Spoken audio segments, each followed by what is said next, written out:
Hello out there in the YouTubeverse, it is Max, and I am back with you with another draft of this Crimson Vow.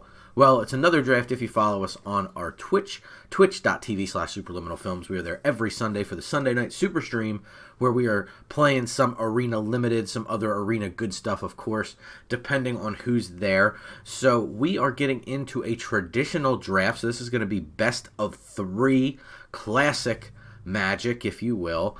And we are going to give this a go because the Open is going to be Crimson Vow Limited. So we need to get good. That's just how it works.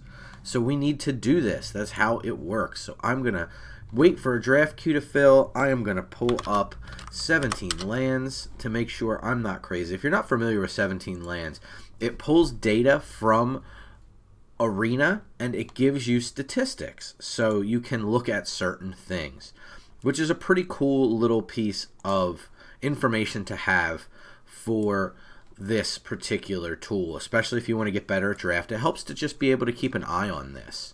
So definitely worth keeping an eye on. If you haven't used 17 lands before, it is a valuable tool. 17lands.com is the website. Give it a go. It really does help to understand what cards are being drafted and how they're performing when they're being drafted. There's a great little metric in there that is win rate when the card is in your hand, and that's super valuable to know when you need to know exactly what the best cards of the format are, which is really cool, I think.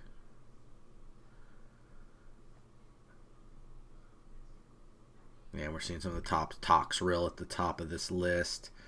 Henrika, Averbrook Caretaker, Dreadfast Demon, just some of the bombs in the format you'll see up at the top. And as you scroll down, you can start to see kind of as things break what the early uncommons are. Blood Tithe Harvester, the top uncommon right now. Biolume Egg up very high right now. And you can sort the data however you want to look at it, which I think is really a neat little piece of technology that they've added to the site. So you can sort it any way you want. I generally look at the win rate when it's in hand, just because I want to know how, when I draw this, how good is it at that point. And I mean, we're talking like 65, 66, 67 down. Then you start to get down into the 50s and things like that. So Garoff, we start to see down towards the top of the 60%, and Ill-Tempered Loner up there as well. Then we hit the Biolume Egg I mentioned before, one of the higher uncommons. Brinecombers up here as well, high on the uncommon list. Parasitic Grasp, of course. If you're not familiar with Crimson Vow, it is a Prince format, which means that the concept is good cards are the best, right? We've all probably heard of bread drafting, so we got the bombs and then the removal, and that holds up really, really highly in this particular format. The last bomb standing generally will take it, and the removal for that reason becomes so much more valuable because bombs are just so good in this set. And I mean, again, the data points to a lot of these cards where they come down and they just are so strong that you really can't, like, it's just like, oh no, we all know a bomb when we see it, right? Where it's just like, oh crap, like this thing's going to take over the game single-handedly. So those really stand out. And then for obvious reasons, bombs, then followed by removal, become really quite good. So we have Jacob Hauken. I guess Jacob Hauken. I don't see Jacob Hauken too high on the list here.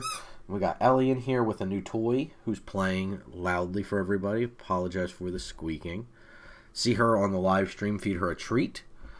That is certainly something you can do on Sundays. So I don't see Jacob too highly on this list here. And I'm not saying take exactly what you need to, but if you're not sure, if you don't get to play as many games, if you're like me, you don't get to play as frequently, then you need to use something like a 17 land to help you identify what's good, what's bad. I've gotten a pretty good fill of the commons and uncommons. I just need to kind of parse out the rest. I like Blood Hypnotist. I'm not big on the stuff that doesn't make blood but utilizes blood, But this is one of the better. It's a decent enough red card, and it's the only real good red card in the pack other than Weary Prisoner. So I'm leaning towards that or Thirst for Discovery. I'm going to try the Blood Hypnotist and see if we can pick up some good blood related cards. So we have Path of Peril, which is a good card if we wanted to go black-white. I like that a lot. Now we opened a red card, or we took a red card out of pack 1, so we want to try to pair that with black if possible. So we have Bloodsorn Squire, which is a solid card. There is Angelic Quartermaster, which is good if we go Boros, and I have no real problem going Boros.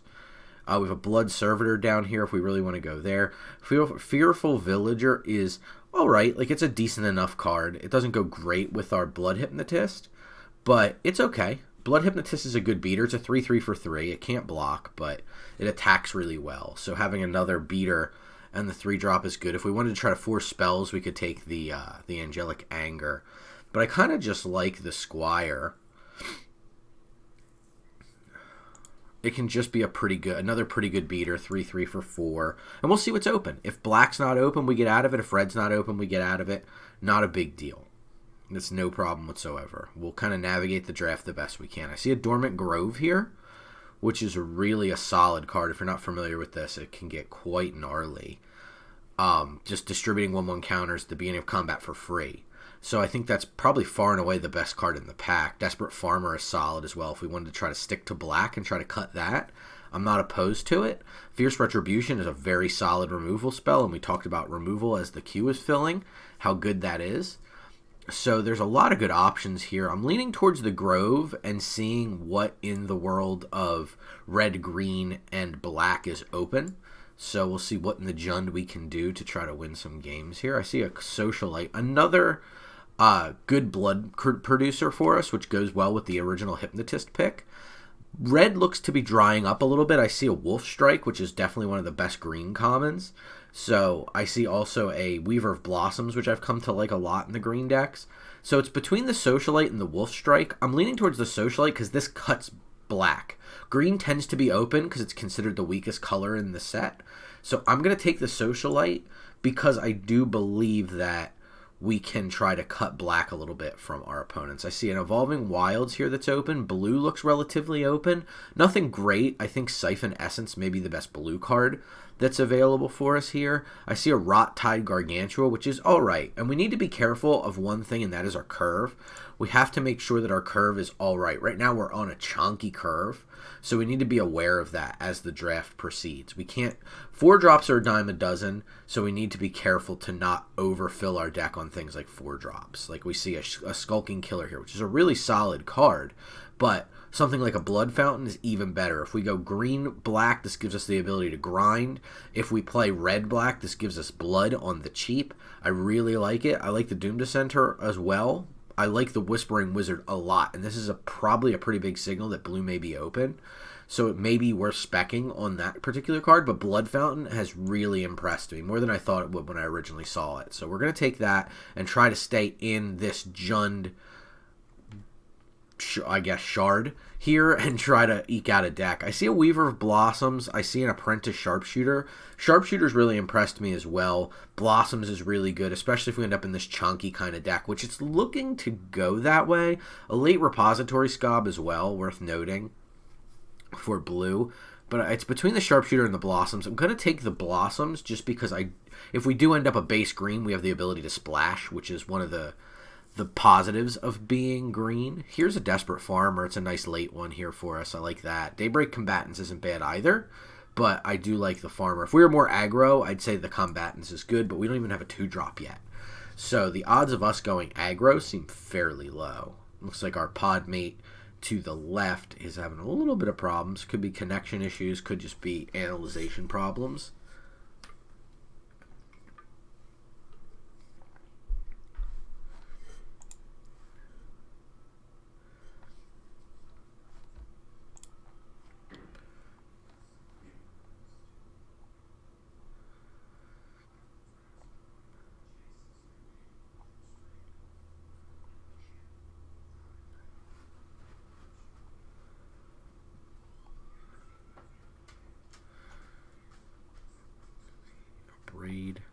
Looking over the commons here of what's really a good take.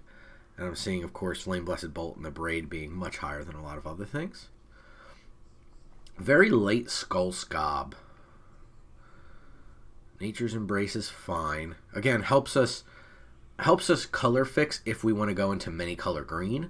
I'm not the biggest fan of that. I'm going to spec on the Skull Scob. It's just so late. If we need to, like, say we don't worry about this Blood Hypnotist, now all of a sudden we're opening up things possibly in the world of Sultai, which I don't mind.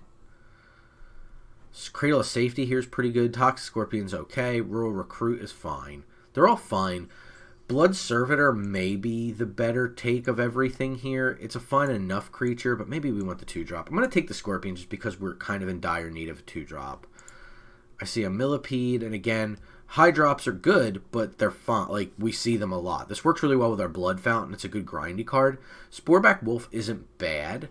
It can attack fairly well. It can block fairly well, and we already have a Scorpion. So it looks like we're going to be some combination of green and black, I would guess, but anything's possible. So I'm not going to write anything off right now. Right now, our green power level's okay. The Dormant Grove's pretty good. I really think that's probably our best card in green right now. So we'll see what we can do. Right now, our power level's low. We need to open a good card here, and we need to pick up removal. Obviously, the things I talked about early on is exactly the things we need to be doing now, is picking up removal or very good cards. Odric is unfortunately not very good. Edgar's Awakening works really well in this kind of a deck, but I think we need this Bleed Dry more. Again, this is probably the best removal in the set. We're already set up to be black, so we're not trying to force that double black pip. I think this is just a fairly easy Bleed Dry for us. Hookhand Mariner's quite good in green. It's the only green card in this pack. So taking it to further cut green is an option, and green may be cut a little bit from this direction, but I'm willing to take the premium removal spell over the signal to keep people off green, which already looked wide open coming from the other direction. So again, we may see a little pinch of green here, but that'll let us solidify a second color, hopefully. So we're hoping for a really good uncommon in this pack. I'm not going to hope for a rare. It's possible, of course, in the next pack or the next pick or two we could get one, but I don't want to dream too big. I want to be realistic. So I just take a really premium uncommon. I'd take another removal spell here, because something like a Dormant Grove can win us the game with medium creatures, right? We can just have a couple decent sized creatures that can take over the game. That's totally viable. So here we're in the world of a couple different really good things. Ballista Watcher's really good in red, but I think we're close to writing red off as an option, but it's a really good card. Hamlet Vanguard is pretty good. It's non-token humans, so right now humans are only 2 for us, so it's really not a good take. The Cadet, however, is very good with training.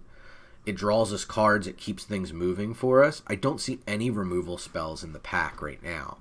So I think that the Cadet's probably going to be the take for us. So that's likely the direction we'll go. I really cannot overstate how good the Ballista Watcher is, and even though we've kind of written off red and this is a double pip red card, I cannot tell you how close I am to taking it. It's that good. It can take over a game, and in a grindy deck like this, it can really win us the game. We're just so far from being able to use the back half to be able to produce red multiple times that we have an Evolving Wilds and we have the Weaver of Blossoms to help us fix. So I don't think we're quite there in that respect, or else I would take it. So we have an Oakshade Stalker, which is pretty good. You can cast the spells, though it had flash if you pay 2 more. It's a 3/3 for 3 otherwise. So it's a good beater. It comes down on curve and it kind of hits hard. Otherwise, we have the Skulking Killer, which again is solid but kind of hard to use in this format. The odds of your opponent having 1 creature is relatively low. Witch's Web is fine and can certainly be used as a good combat trick in the format. Boarded Window is solid if you're playing best of 3 like we are. So it's a good sideboard card. It's not great, but it's good. But for now, we're still trying to establish what our deck's going to look like. So we're working towards that. So it's not really worth taking early sideboard cards yet. So I see a Point of Discussion. I see a Gift of Fangs, which are both fine. Wolf Strike probably going to be the take for us over the Hookhand Mariner. I would love to take this Hookhand Mariner here. I'd also consider taking the Paladin and maybe going instead of we've shifted as a possible third color multiple times. I would consider going Obzon if we could get this, maybe on the wheel or something. But Wolf Strike, we know we're going to play this color. We know we need the removal. We have some decent enough size beef we can use it, so I'm happy to take it here. We have Recluse, which is a nice 2-drop. We also have Grizzly Ritual, which may be the take for us. I think that's probably the safe pick. Like right now, let's drop the Hypnotist, let's drop the Cradle, let's drop the Skull Scob out of our main board so it looks a little less cluttered. I think we probably want this removal spell. It's expensive, but unconditional removal is just pretty good. We already have a little bit, but this Wolf Strike and the Bleed Dry really help us to take over a game. And now we can fill in with a little bit of like removal that's conditional, Gift of Fangs at all if we want to. That's a very late Fierce Retribution. We have a Markov Purifier as well, which is a nice way to take over a long game. We don't have a ton of life gain synergy, I don't believe, in this particular deck. No, it doesn't look like it. I would love to use it, but don't think that's going to be the take for us. It's basically Might versus Gargantua. I'll take Gargantua here. It's fine enough. Not a great card, but fine enough. Wolf Strike versus Lumberknot. Now that's interesting. I don't think we take too much advantage of the Lumberknot. Not enough, so a little bit. Like, it could probably work as a good enough creature, but I don't know as though we want it as a good enough. Where Wolf Strike we could just take and continue to kind of be this grindy deck. Oh, it's a tough take. Let's take the Lumberknot and see, because we're seeing some late 113s. Wolf Strike here. Green's just flowing nicely for us, so I feel a little bit better about passing that last Wolf Strike. Another Blood Fountain I wouldn't hate either. The recursion's really good in these kind of decks. That's how green and black tend to take over games. But we have an Edgar's Awakening now, so again, don't feel too bad about that. And we have a discard outlet with the Edgar's Awakening here. It's a really nice pickup. And here's the 113 I was talking about that seemed to be going kind of late. So we might be able to shift into green-black butts. After everything is said and done, perhaps we make it into green-black butts. We'll see. I'm happy we got the Crushing Canopy for the board. Another Gargantua seems dubious. Sheltering Burrows might be a good enough for the sideboard. Aim for the Head, certainly a good sideboard card for us. It might be good enough to make the main, but I think we've firmly ensconced ourselves in 2 colors. I think we know what we're doing for the most part. Again, things change, and man, is this just a terrible pack for us. I see another 113, and thankfully I see a Bleed Dry. I missed that on the first couple scans, but I'm looking at this rare into uncommons that are just phenomenal if we're in blue-white. And I see more blue-white cards. Like, look at this pack. It's blue. It's white, white, blue. Blue, white, white, white, blue, blue, blue. Before we get to anything else. Wow. Crazy, right? But second Bleed Dry, I'm not going to gripe too much about. I see a Pack Song Pup, which is pretty good. We're set up to be pretty good on this. I think we might wheel this Lumberknot. I think on Wolves and Werewolves, we're on two werewolves, 1 wolf. So we're not like super duper heavy to make the pup work, so maybe we should not go that direction. Maybe we should go for another Socialite. I don't know as though we want 2 Evolving Wilds in our 2-color deck.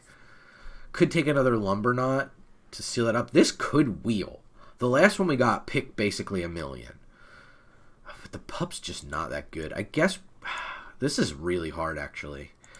I'm going to take the Socialite. I feel like the blood's going to help us in the long run, and that there's a good chance that Lumberknot might wheel. Here is the Weaver of Blossoms versus the Sharpshooter. Now, we could take the Weaver of Blossoms and hope that maybe the pup wheels. I don't know as though we have enough big stuff to justify a Weaver here over the Sharpshooter. The Sharpshooter works really well in the Butts deck. It trains nicely. It's a cheap drop that we kind of need. So I'm going to take that over the second Weaver here and see if we can diversify our bonds a little bit. Here's a Hookhand Mariner, which is nice. There's Wedding Security, which is really nice. It helps justify that Socialite pick we took. There's an Infestation Expert, which isn't bad. It's got good stats. It's pretty good. It makes an army of critters, and that's kind of exactly what we need. Gluttonous Guest is really good. Like, there's a lot of, like, for the Butts deck, the Guest is really good. The Security is really solid. I think we want this Expert, though. It fits well in the Butts side of the deck. It makes a ton of little creatures for us. It really can help take over a game. We don't have any life gain synergies to work well with the Courier Bat, We could take it just to be safe. We could take Vampire's Vengeance and try to splash it to try to use it as a board wipe spell. That's not ridiculous. That might be the best thing to do, and it may be just a sideboard. If we're against an aggro deck, we may really want that.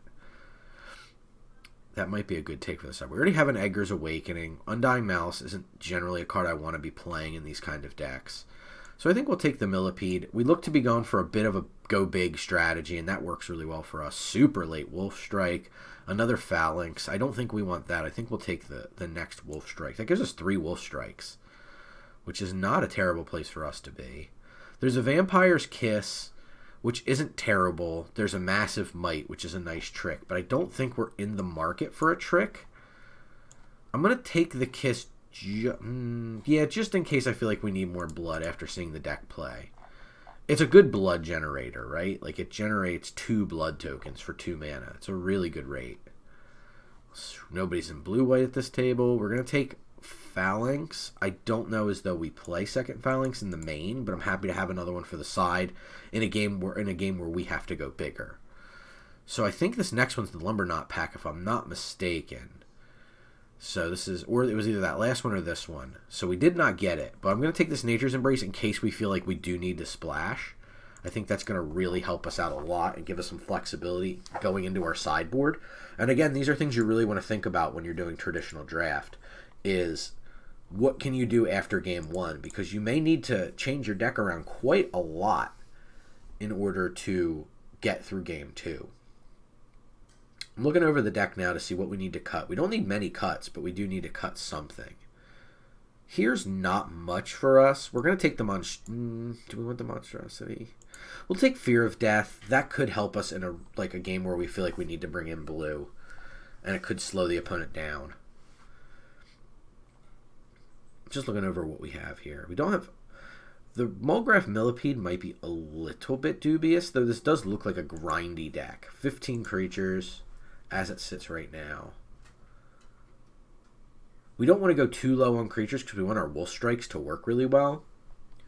So we want to be careful with that. Here it feels like it's a Massive Might. I don't believe we have one on our board, and it might be a nice trick for us to have. Another Millipede, we'll take that over the Cradle of Safety.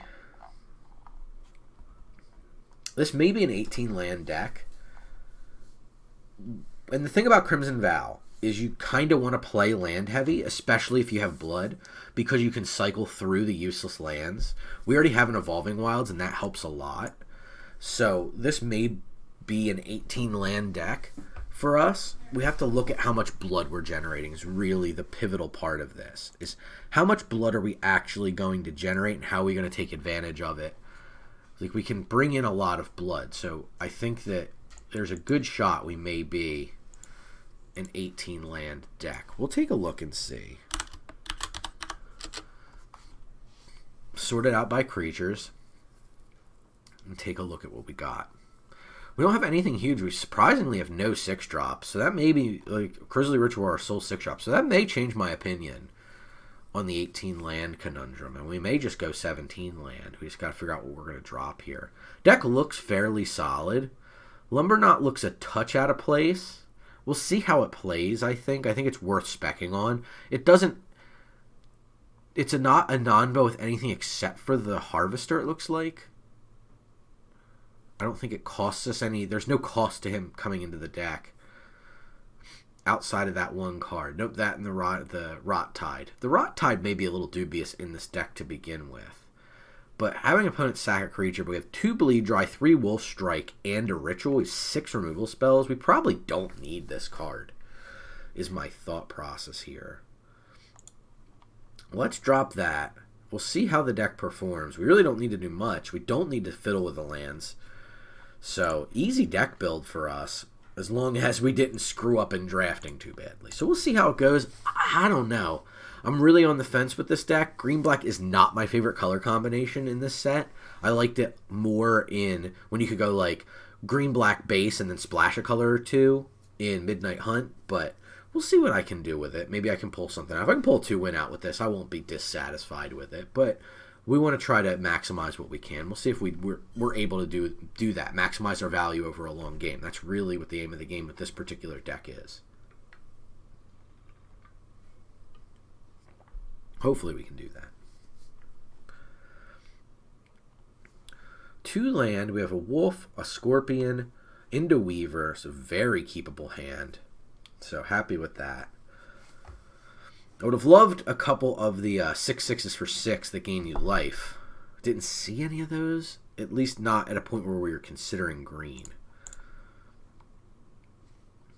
Okay, nice early blood fountain. You'll love to see it.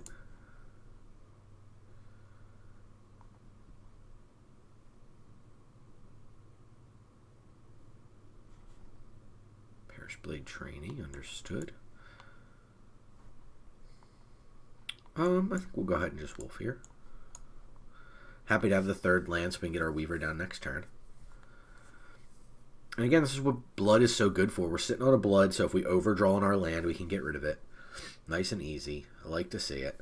Okay, so we're going to take a hit here, but no training, so that's a good thing.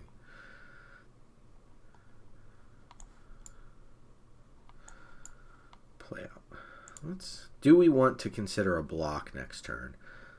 So if they play a creature, they get a pump. I think we can go ahead and attack here.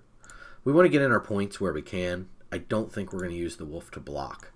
So I think the next best thing here is going to be just get down our Weaver, ensure we hit 4 mana next turn.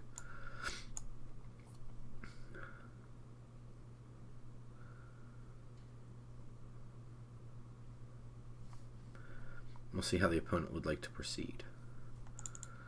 Odds of them being able to double spell on turn 4 are fairly low. Yeah, see, that's fine. Okay, great. Get up to 5 mana instead. We can Bloodsworn. It's a little mana inefficient to do that. We could play Scorpion, attack. I don't like that either. I think it's just going to be the Socialite. It's reasonably mana efficient. We can't double spell here easily. We can use Weaver if we feel like we need to get rid of something like the Toxic Scorpion maybe. But I'm kind of fine here. The Socialite checks the Kindly Ancestor in terms of being able to block. We have good enough blocks that I think we disincentivize attacks outside of the Spirit token. So, and the opponent playing Griff Rider in their first main leads me to believe they're not going to attack. I think we do want to activate a blood token here. We just get rid of Toxic Scorpion. It's not going to do a ton for us here at this point in the game. I'm just looking for more action, looking for more land. It's kind of exactly what we got in both regards. So I think we do need to probably take down this Griff Rider.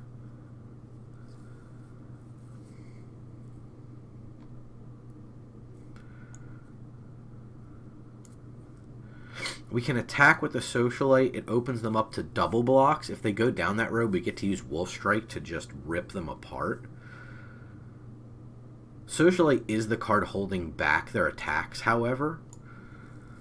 So that's kind of tricky. Like, if we attack and they just don't block, they get to attack with Kindly Ancestors. Though we can present a double block with the Wolf. I think the Socialite attack is correct here.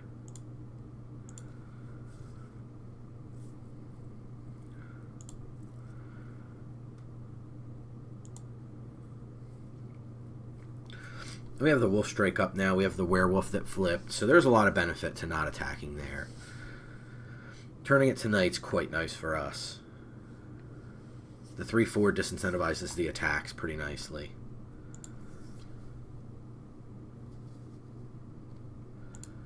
I'm just going to go ahead and take the damage here. The Griff Rider's not doing much. I want to see what the next threat they play on the board is. It's another Griff Rider.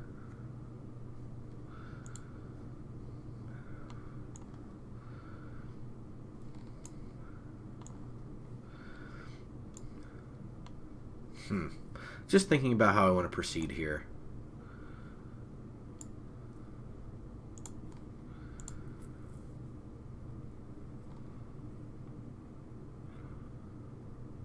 Debating if I want to Wolf Strike the other Griff Rider as well. Probably.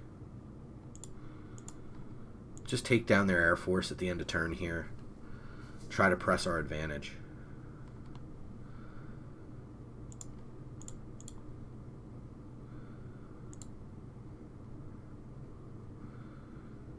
I think we do want to sacrifice at this point. We just kind of want to push the gas down on the opponent pretty hard here.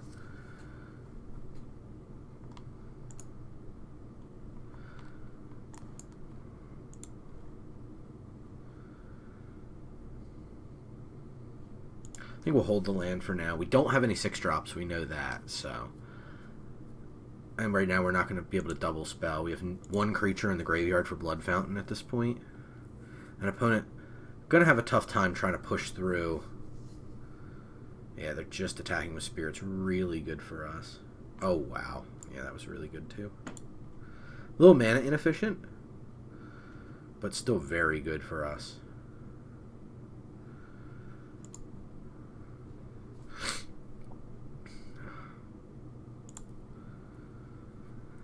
Do we want to attack? Menace means they get... So they could double block with the Crawler and the Ancestor. That's not great blocks for us, like in terms of... Kind of hurts us. So I don't think we want to attack here. But do we want them to trade off? The only thing I don't want is the Kindly Ancestor to hook itself on that 1-1 and let them tick themselves back up out of the hole. So if I attack with Socialite, I want to come in with Squire and Werewolf for sure. So I guess that's the best option. But then at that point, I can't double block the Kindly Ancestor if they elect to not block. This is more than well more than lethal. Spore Crawler trading. Yeah, I think this is fine. Because then if they want a Spore Crawler trade for my 3/3, yeah, this is exactly what we expected. Do I want to give them a card or do I want to give them lifelink? I think I want to give them a card, sadly. But knocking them to 1 and then back up to 3 is not the worst place for us to be. Being able to potentially swing with the Squire with Indestructible, we can make it a 4/4. Depending if they double spell, we can... Werewolf can come in as a 4/5. Yeah, that's the negative, is we do give up that attack. But now they don't have it on blocks, which leads me to believe that they have 2 spells to cast.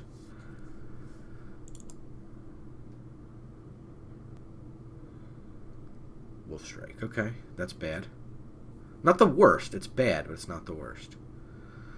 Alright, so we can crash in for 6. We take 3 back. We take 4 back.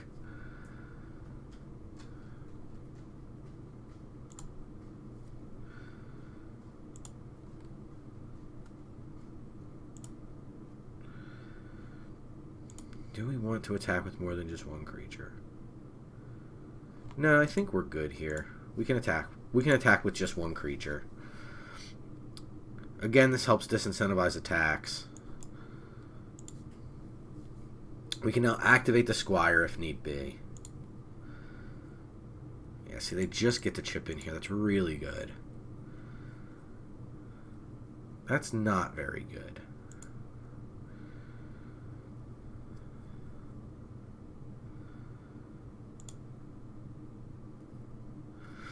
Do we want to Blood Fountain? I think the answer is probably we have the mana. We're not close to flipping the Squire yet. And we do want to check that Bramble Worm.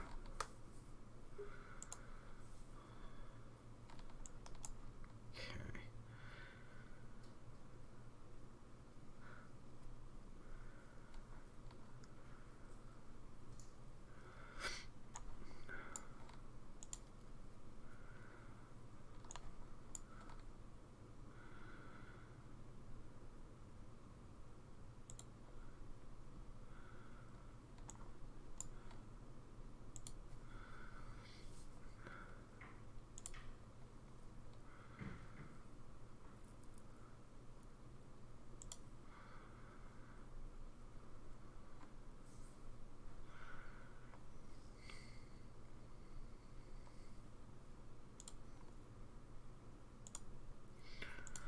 We'll hold for here. We flip our wolves back. But that's not a big deal.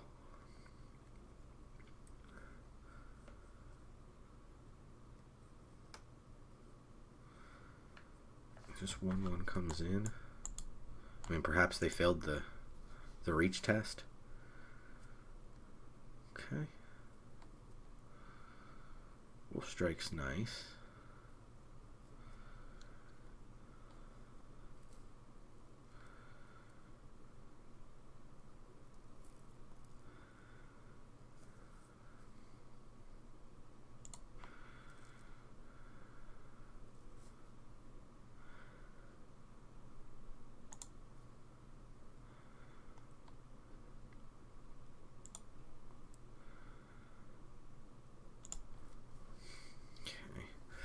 So let's just flip our werewolf back to knight. That's pretty important here.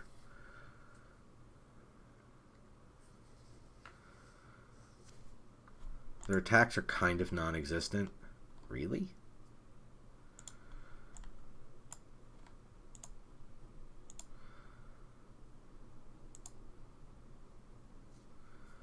So it looks to me like they want to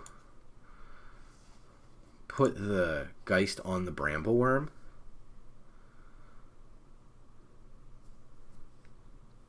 If so, we get to blow him out with Wolf Strike pretty hard here.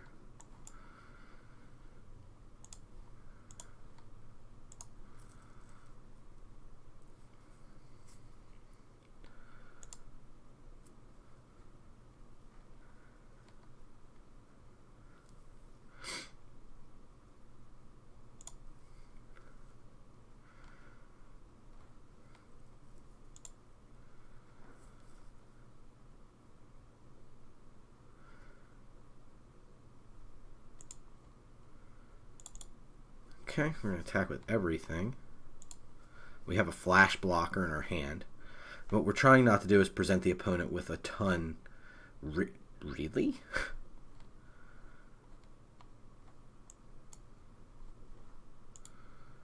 What am I 2 for? Oh, sure.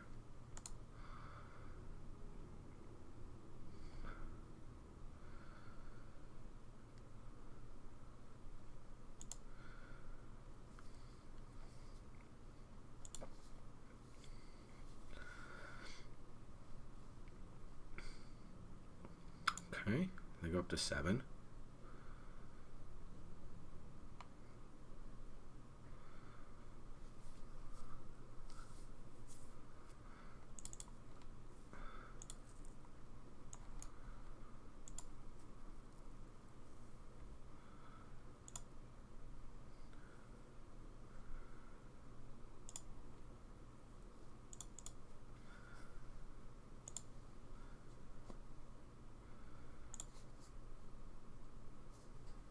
Okay.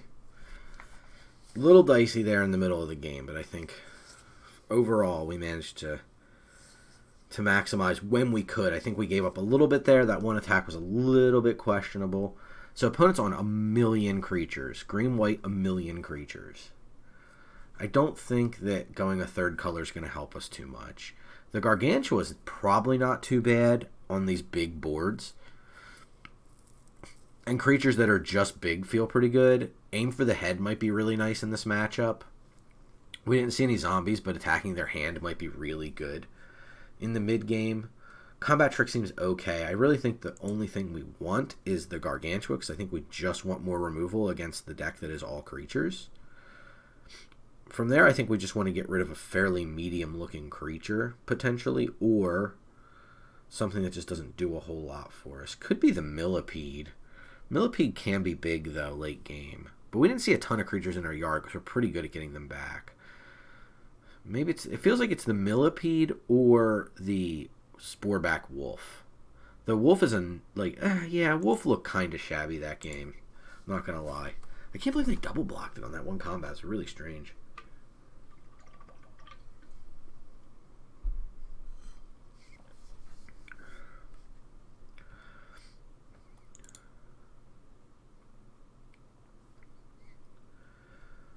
Opponent goes first. We have a 3-drop into a 4-drop. Hard to argue with that. Evolving Wilds here is very nice. I'll just use it right now. Let me take a quick trip through the deck to see what we have more double pips. I know we put in the Rot Tide that was double. I don't really think it matters with double of both, so we'll just get a swamp.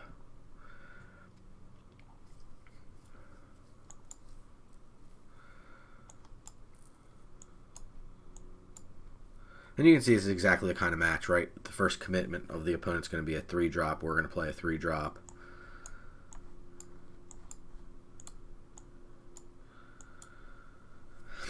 And it's going to be trading 4-drops, things like that.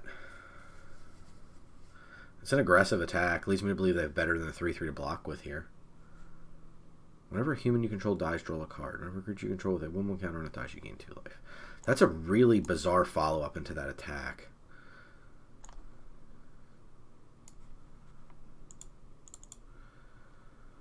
I'll play a Socialite here. Hard to block. Lumberknot not doing much on this board. It can attack as a 4 power, but... Glorious Sunrise. I'm still not familiar with all the rares.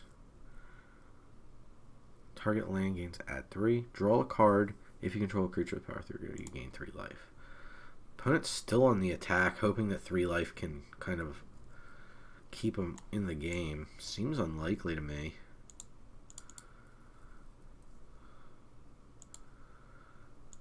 I think it's a little early to be getting rid of that blood. I do think being aggressive here is a good idea. But I'm just going to run out 2 creatures in 1 spell.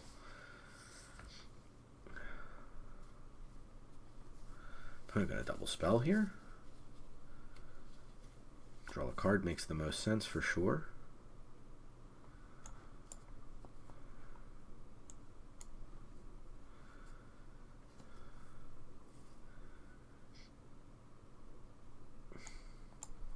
I think we just want to break up their ability to block well to draw more cards. They get to draw a card off of this, certainly, but now we get a lot of attacks.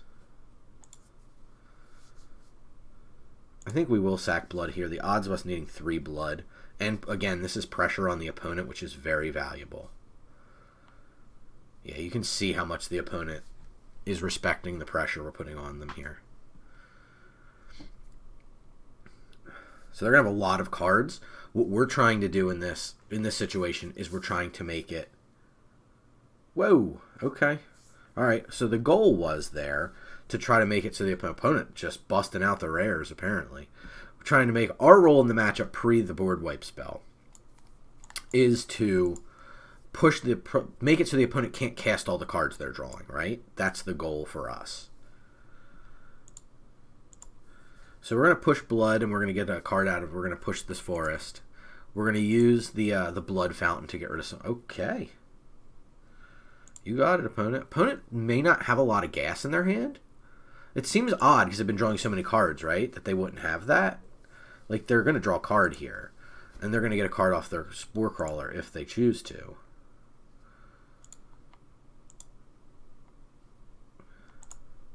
There's a lot of rares we didn't see in Game 1.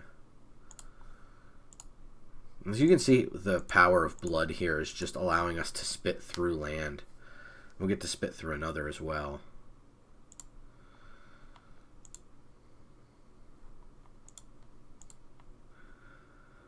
Yeah, just so much here.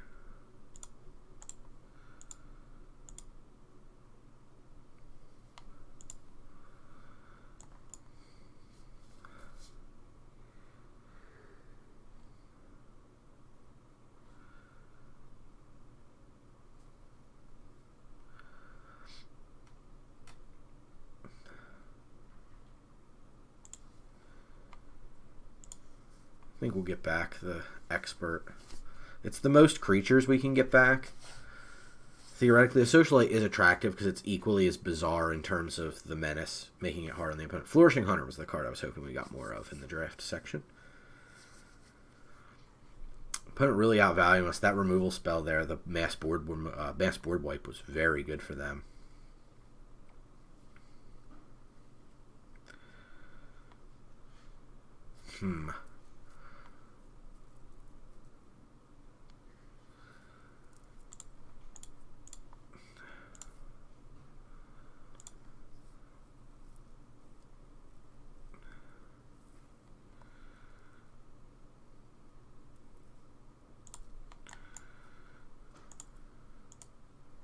cancel that order.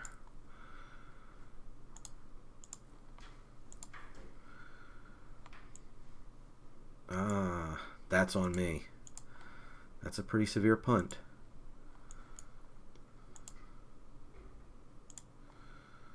I forgot about the... I saw the 4, and that's a little bit of an arena punt, I think, in addition to a me punt.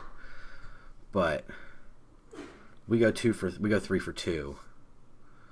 Not exactly what we want, considering the amount of cards the opponent has in hand, but now we have a little bit more information as to what they're up to. Like, we can bring in our Crushing Canopy now. We know that's a thing.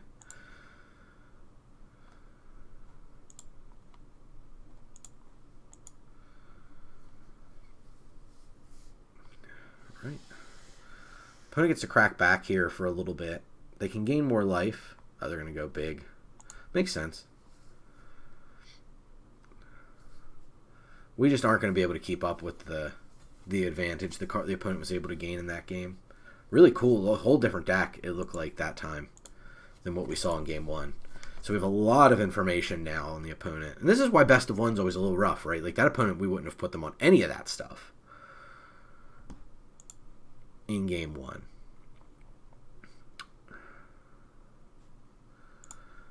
Combat Trick might look a little bit better now.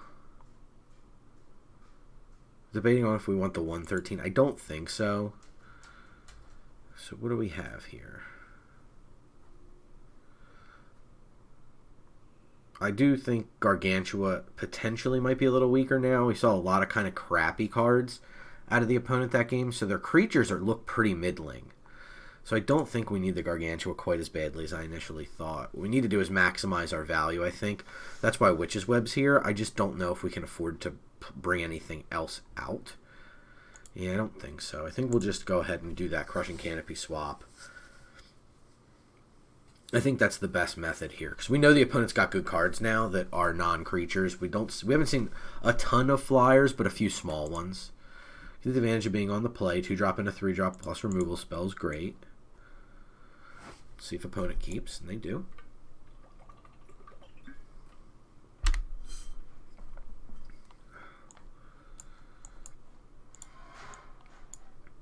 Okay. Lead on a Scorpion. I was going to say it'd be a free attack, but it won't.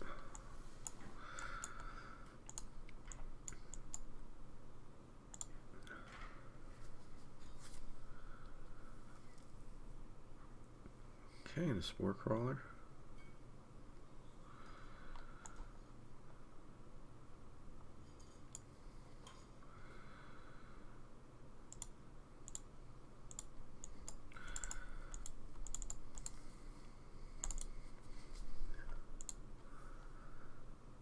Okay.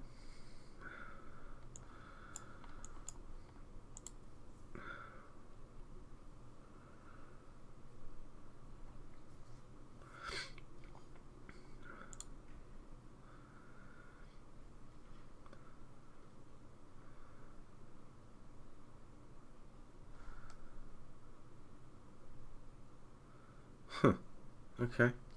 Seems a little odd, but sure.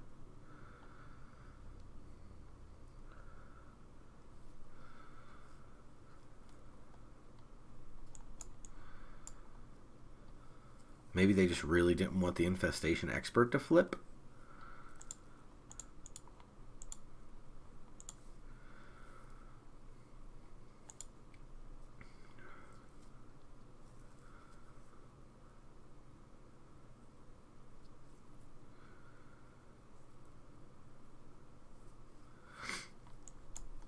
Opponent's got to know this is a Wolf Strike attack.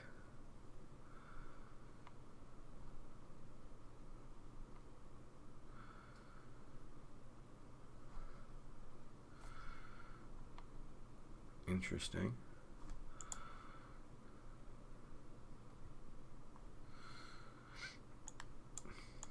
Don't necessarily want to kill that here. Double Striker doesn't do much for me. What?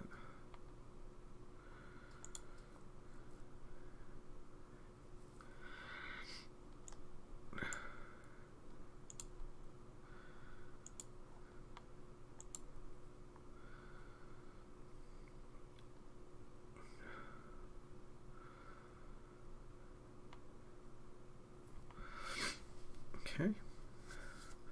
Makes your double blocks much worse.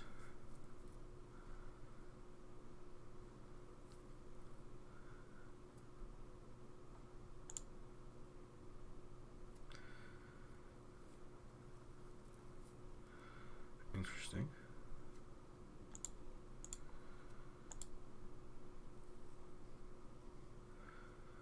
This gave me a free token. It's bizarre.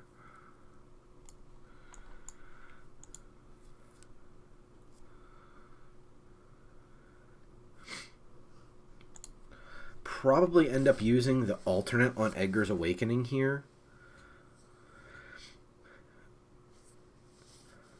The Socialite's a nice piece of pressure, so getting back the Sharpshooter is, I think, a good idea. We just have to be careful in regard to their board wipe.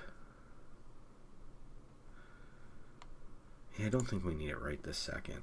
Land was a pretty weak draw, so let's redraw with that. We have more than enough mana to do what we need to do. We just need action. Okay, Bleed Dry is very nice.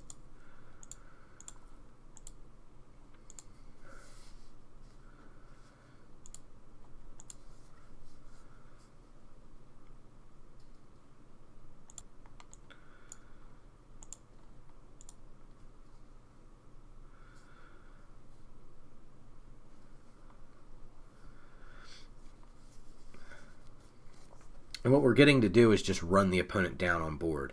And that could be, again, them trying to lead into the board wipe. But it seems like they're playing enough to try to stave that off.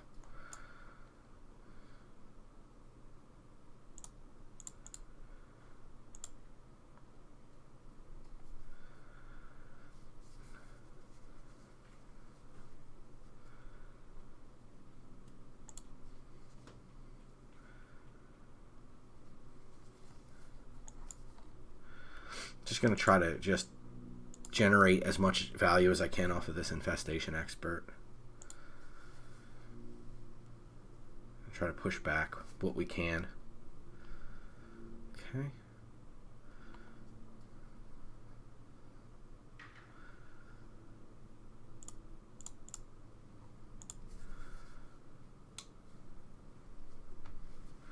Just kind of can't relent here because the opponent has so much ability to gain life that if we want to close this game, we have to do it fast.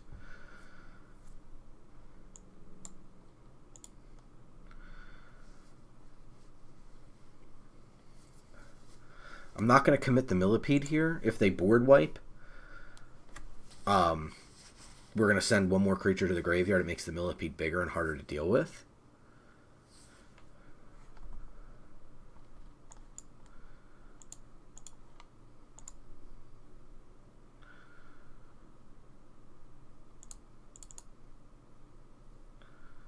Okay, got him. Oof.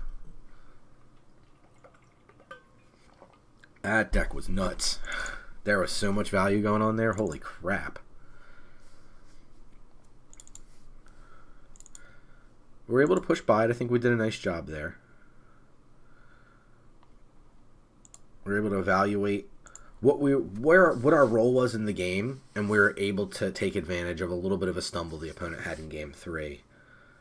And kind of pushed pedal to the metal. Infestation Expert looked phenomenal. Card I hadn't gotten to play yet, just looked fantastic right there. Generated a ton of value.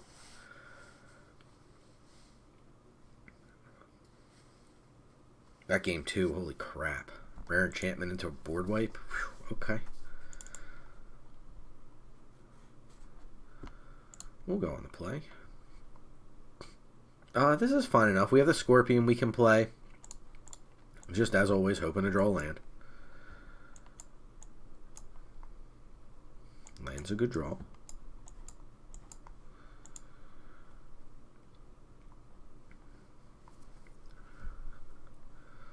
Land is a good draw. We get to live the dream. Scorpion with Wolf Strike. Not going to use a card here.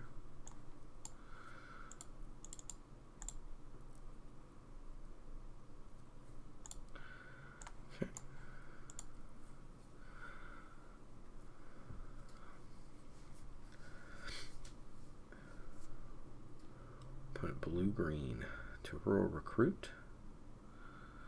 I Can't imagine Spore Crawler's not coming in here.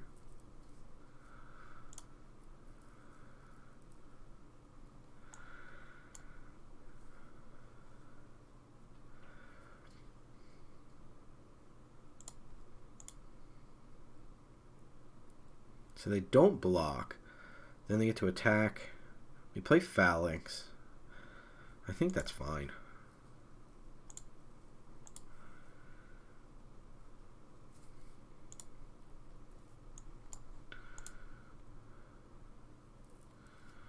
I think that's fine. We get to block either the pig or the recruit. Probably the recruit. The pig doesn't frighten me when we have a 113 out.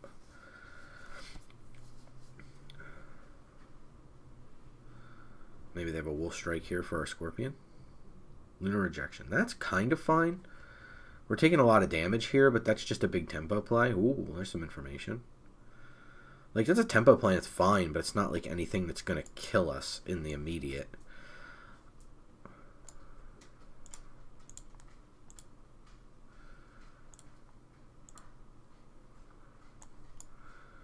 Replay our Scorpion here. It's good enough.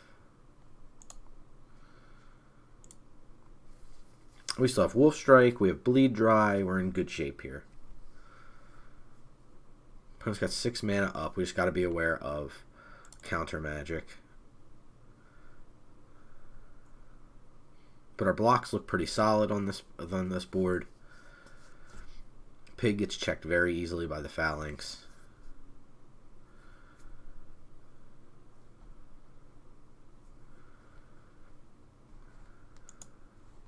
Lunar Rejection in the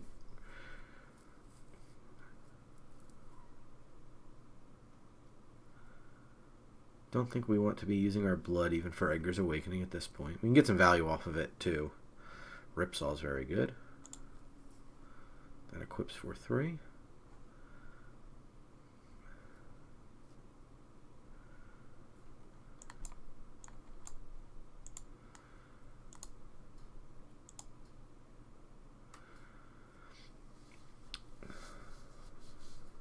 No value for you.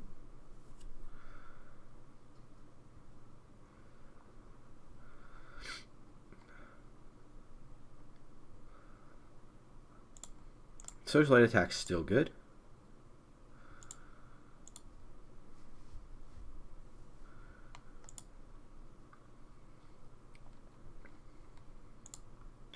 Don't see a need to act here. This Grisly Ritual feels like it's going to be better as things proceed. We have a Toxic Scorpion to block. We have a Wolf Strike if we really need it. We have Socialite that's able to deal 3 damage to something. Question is, do we want to go for it here? I think the answer is yes. We play around.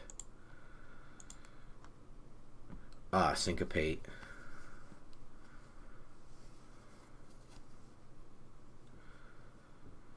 That's fine. That's a lot of Lunar Rejection. You got it.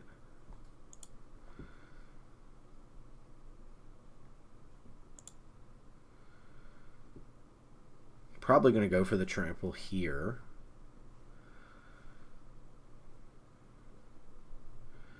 That's an interesting gambit, right? Like, they go for the trample, and then it's just kind of like, okay, I block with a 113?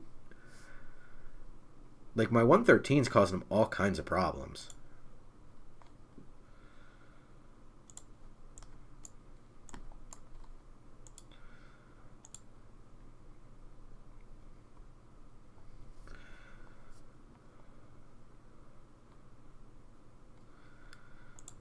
I think I do want to use blood.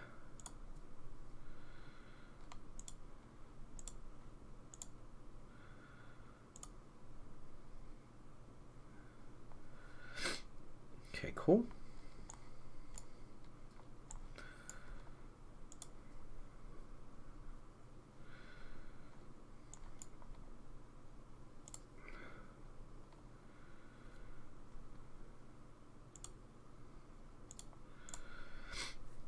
The opponent's trying to tempo us pretty hard with their pig, but don't know. I mean, we have to get through 9 points of damage. Like, it's no joke. Another recruit. Another Ripsaw. 113 causing them all sorts of problems.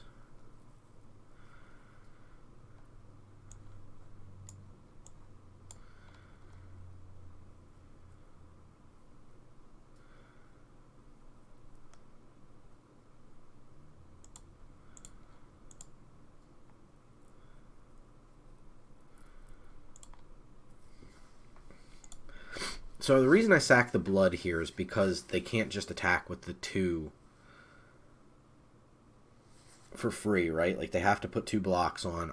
I get to claim 2 creatures.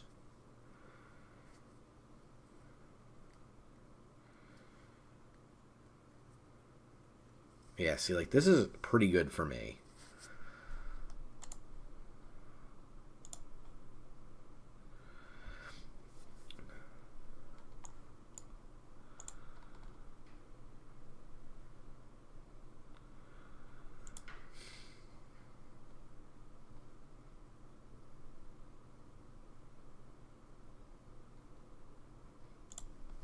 I think this is fine.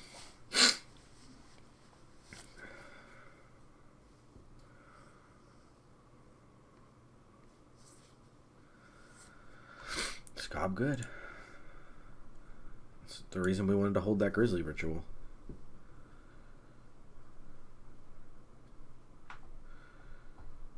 But like Ripsaw on the Scob is fine too. Yeah, it's cool. Cool card.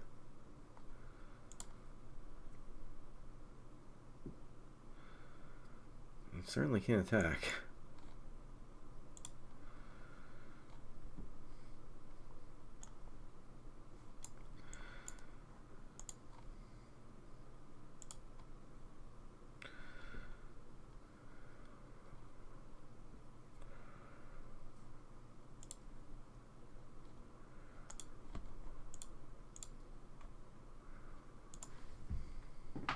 Okay. We won't use any blood, obviously, because of Dormant Grove. We want that to activate. We're going full rips on the pig. He's a big pig. You can be a big pig, too. Flourishing Hunter. Okay, they're going to gain some life.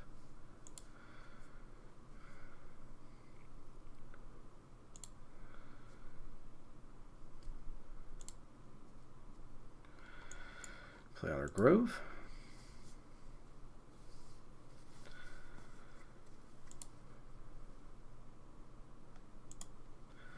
The 113's already doing its job, so the 4/4 is a little bit more valuable on our board. I think we are going to blood here. We won't blood again, but we will use this one time.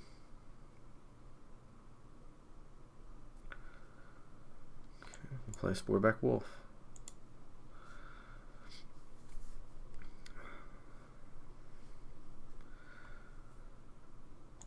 Questionable if we should have blooded that. Oh, it's neat. You can knock the candles out.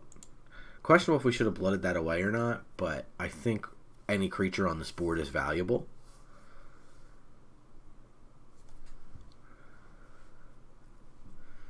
Going up to 9/7 pig.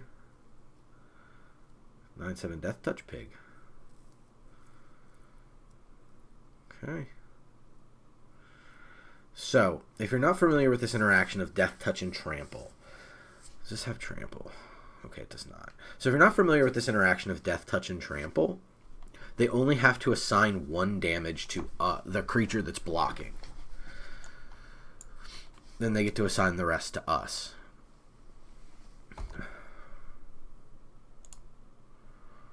So we're going to take 8 in this exchange. But it's better than losing our 113. Oh, well, that's a problem.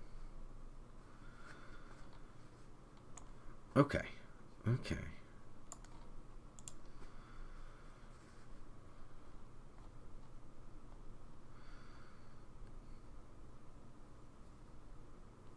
Don't think there's much we can do here.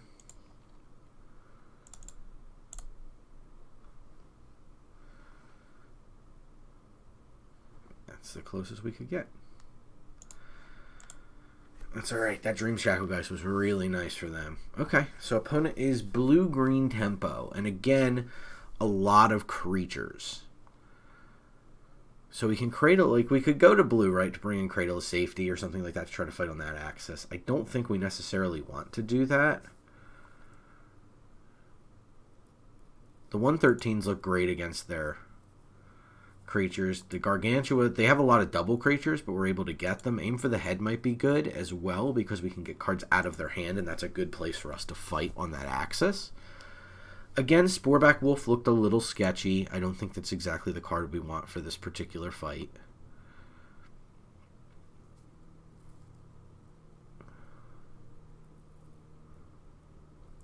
Millipede might be a little dubious. We could sketchily go down a land. I don't think we necessarily want that. Could just be something like the Desperate Farmer. Yeah, I think so. It just is kind of like a dies to their bigger creatures. We could have brought in Crushing Canopy as well to deal with the Ripsaws. My thought is to try to just deal with the value overall, so we'll see if that works. Especially on the play here. Kind of prized into keeping this hand. We get to blood away a land if we draw an extra. Here we have a creature. I don't really want to mulligan if I can help it. Opponent obviously did not. Okay. We will blood away a land at the end of turn.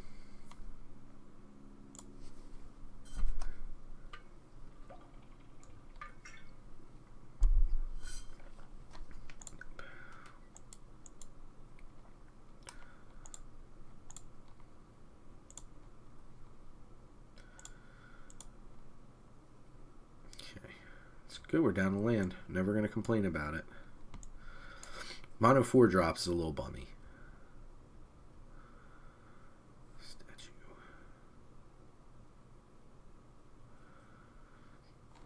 Okay.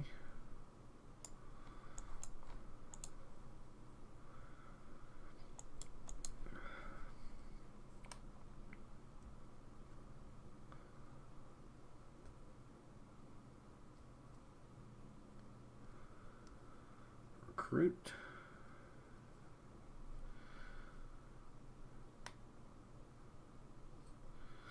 They take it out of combat intentionally. It's interesting.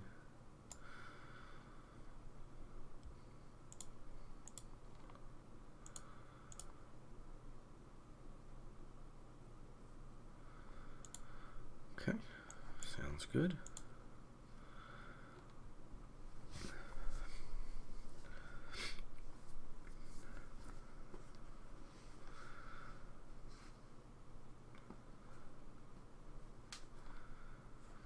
Yeah, odds are pretty low on them blocking and trading. Obviously, blue-green, the way they're going to get ahead is to have more things on the board than us. So we need a pretty good draw here.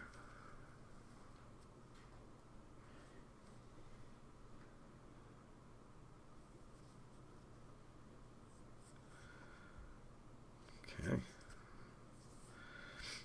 Yeah, didn't see that last game. Okay. Don't think we can afford to attack here. It's bad against... This is where you don't want to be in a tempo match. Is our opponent obviously is playing a lot of bounce spells. So we need to be very careful about how we're dealing with things. Their ability to just go bounce your Lumber Not Ancient, attack you for what is 6 damage. 7 damage if they get the statue in. Is not a good spot for us. This isn't a spot we want to be in. We wanted to draw more creatures here, and so far we've drawn 2. We can Blood Fountain, but the question is, see, here's the Lunar Rejection. So, the question is, how do we proceed from here? I think we have to Wolf Strike the pig.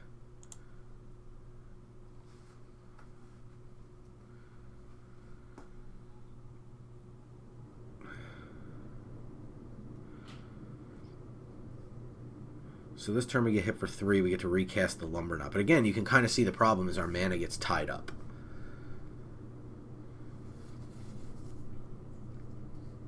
Wow, they still have to play. And they get to transform the statue, I do believe? Yeah. So we got to deal with the statue now.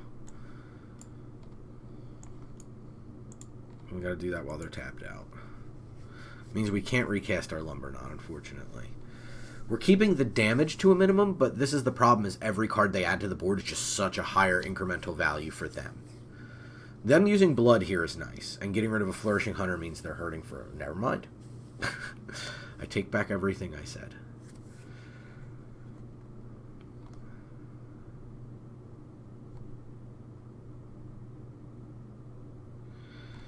Yep. These are all problems. If they have a counter here, we do lose on the spot. Okay.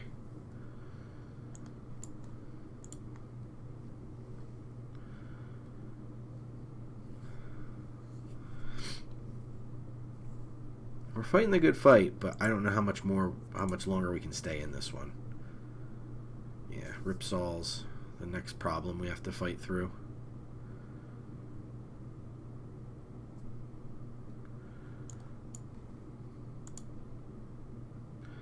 They're just going to be able to train this up before we can train.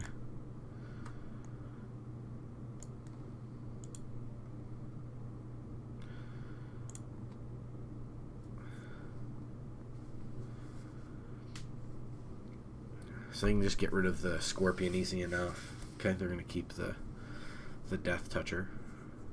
Makes sense. Again, with the Ripsauls and the way Trample works, they only have to assign 1 point of damage here, and they get us for 6. So that is good game. Opponent just way on top of us with their mana. Us being just 4-drop, 4-drop, 4-drop, 4-drop. We weren't ever able to double spell against them, so it was a big problem for us. Didn't see any of our sideboard tech, so impossible to say if we should have brought in more or less, unfortunately. But 1 win, 1 loss. 1 more to go.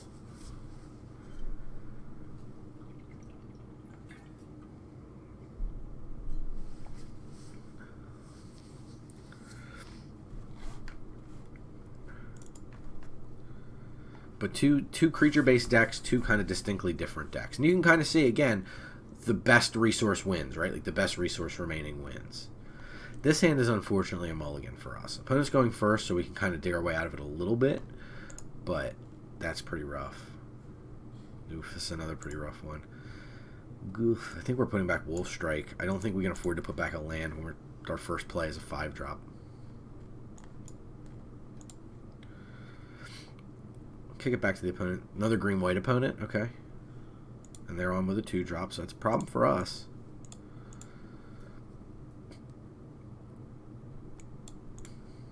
Okay. Another 5-drop is not where we want to be. If opponent's able to curve out against us, we're going to be in big trouble. We'll see. If they commit a 3-drop here, it's going to be ugly. Yeah, it's a good 3-drop too. Yeah, we draw another 4-drop. This has been the story of the past couple games here, is too high drops. So we're going to take 5 on this hit, potentially more if they pump. No pumps, just lots of damage. Another creature here is the worst thing they can do, and the thing they're most likely to do. We'll probably have... I mean, we have no... Yeah, Hook Hand's really bad for us. So we can Socialite, which checks the infantry. We take 7. I think that's probably our best bet. Then at least next turn we get to Infestation Expert. And that's at least a blocker.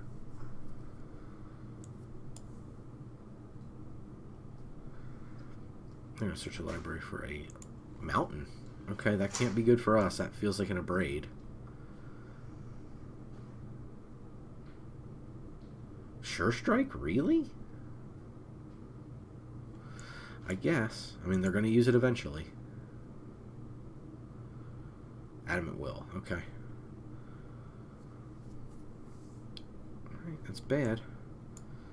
Don't know as though we want to show them any more than this.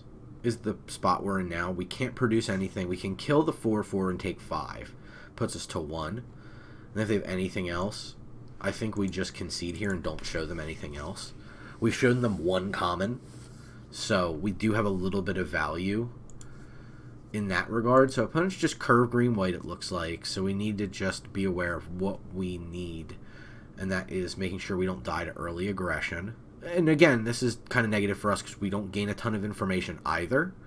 So that's problematic for us. I don't think there's anything we need to necessarily bring in. We could potentially drop this Millipede because a creature against curve is not exactly where we want to be. The problem is I don't know exactly what we bring in. We didn't see a zombie, so we don't necessarily want to bring in Aim for the Head. We could bring in Nature's Embrace and just try to do things that way to get more mana faster, but we never had a chance to play mana, so that's not exactly a good play either.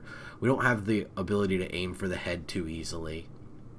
I just don't think we have a good answer in terms of boarding. Like, we could bring in Massive Might in the hopes that if they use an Adamant Will, we can keep our creature alive, but we're still trading a card for a card. In that regard, it's not too good for us. I think that we just keep the deck the same for game 2. We get to be on the play, and we just hope to see one of our early drops, which we don't have a ton of. We have enough 3 drops, so I think we should have seen one reasonably. On the play, no 3 drop. We'll keep it. I can't see mulliganing it. Opponent being a turn slower. Hey, Desperate Farmer, I haven't seen you yet in any of these matches, buddy. Let's look up Taxidermist here. +3/+2 as long as there are 4 more creatures in your graveyard, and it adds mana. Okay, that is that one. We're going to be mana efficient here. We're going to play our Desperate Farmer. Now, I know there is value in playing the Sporeback Wolf into the Lumberknot, but I do want to be... Wow. Opponent's just mana.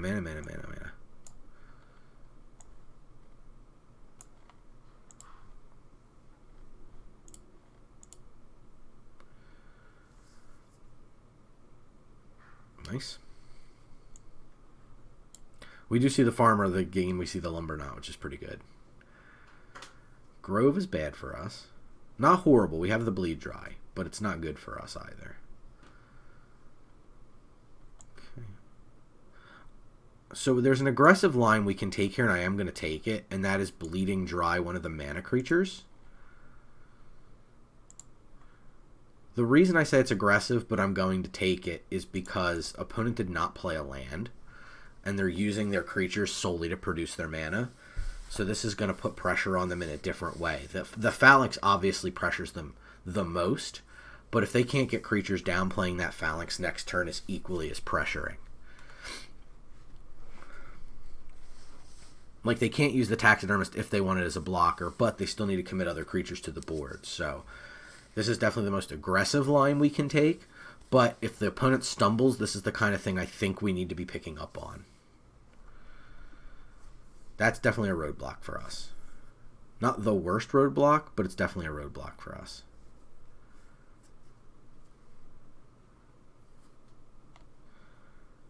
Okay. Can't really attack with anything, so we're just going to commit our Phalanx. And then we just need a removal. We need a Wolf Strike for our opponent's Scorpion here.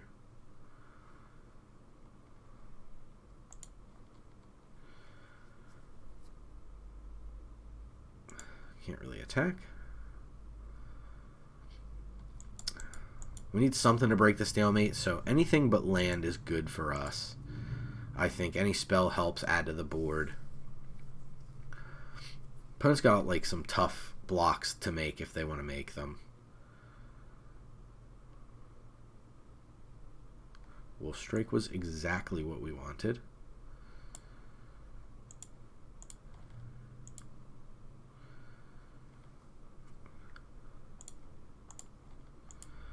Casual attack for 13. They do get to block with the Spore Crawler, which is an easy block for them. But this does kind of hold the opponent in the abyss a little bit. They are kind of stuck. I'll hold that land because in case we get something with blood. But now we get Wolf plus Phalanx attacks now. It's pretty good. Opponent doesn't have a lot of mana. They're choked pretty hard. So they have to try to... This is the same thing we saw when we played the blue-green tempo deck. Is opponents behind on resources on board and they're just too choked to do anything about it. So it wouldn't be unreasonable if opponent scoops here. They just may not be able to commit enough to the board to be able to acceptably block. They get the free counters on whatever they want with Dormant Grove, which is fantastic. But all these creatures, yeah, they're searching for a basic land card here.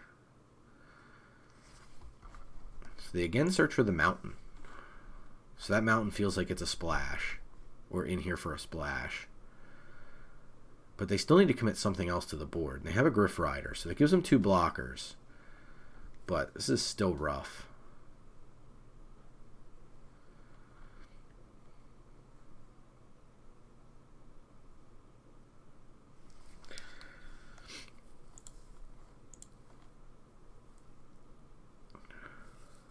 Just debating on how much we want to chuck at them. The problem is they get a free block, takes 6. They block the 13.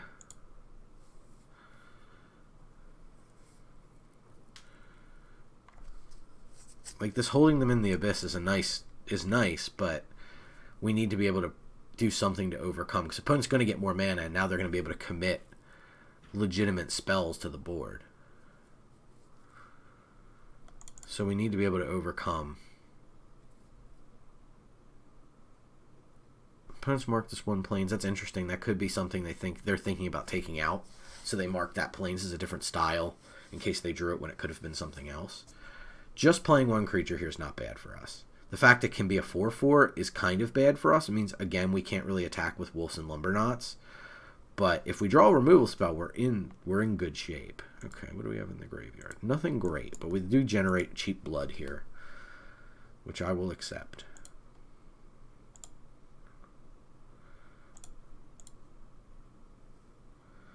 Okay.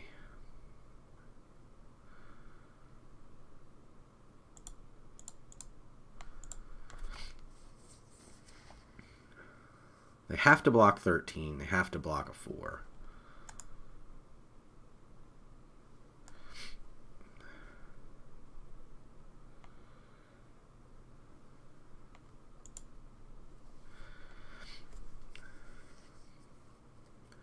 So they can go 2 creatures with the Geist. They just commit a full other Geist, okay?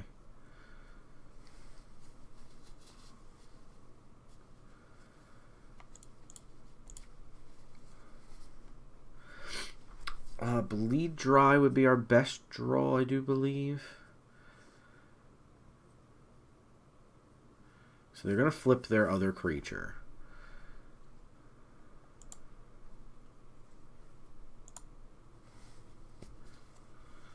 So they hit us for a decent amount. That's fine.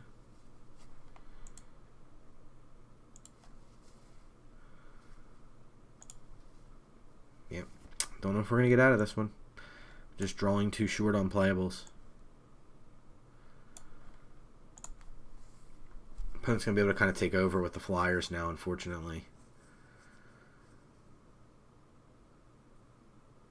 We'll see. I mean, we're not out of the game by any stretch, but yeah, Flourishing Hunter might put us out. That's an additional 8 life here, so they go up to 14. Yeah, don't think we can win this one. They just get to attack us in the air. They get to eventually make spirits.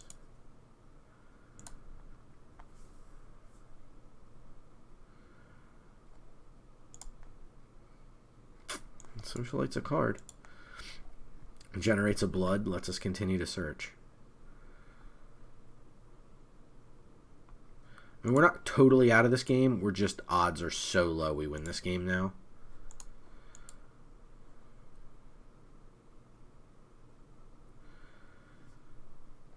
Yep. Can't really attack here. Everything just gets eaten. Don't know as though there's much we can do here.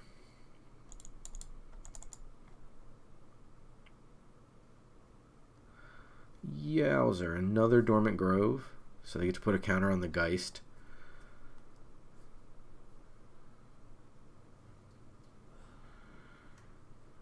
Wonder if they wanted to Geist first and make a 2/2 Spirit. Do these have Trample? This is a weird attack. It's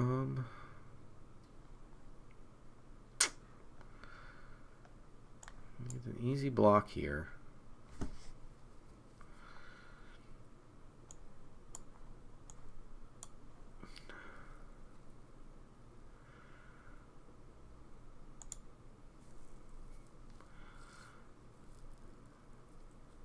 Pump spell. Must be nice.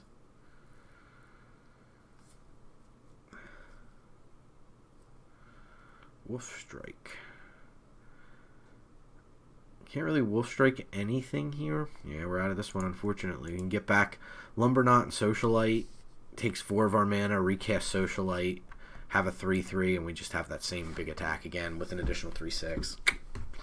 Couldn't quite get there.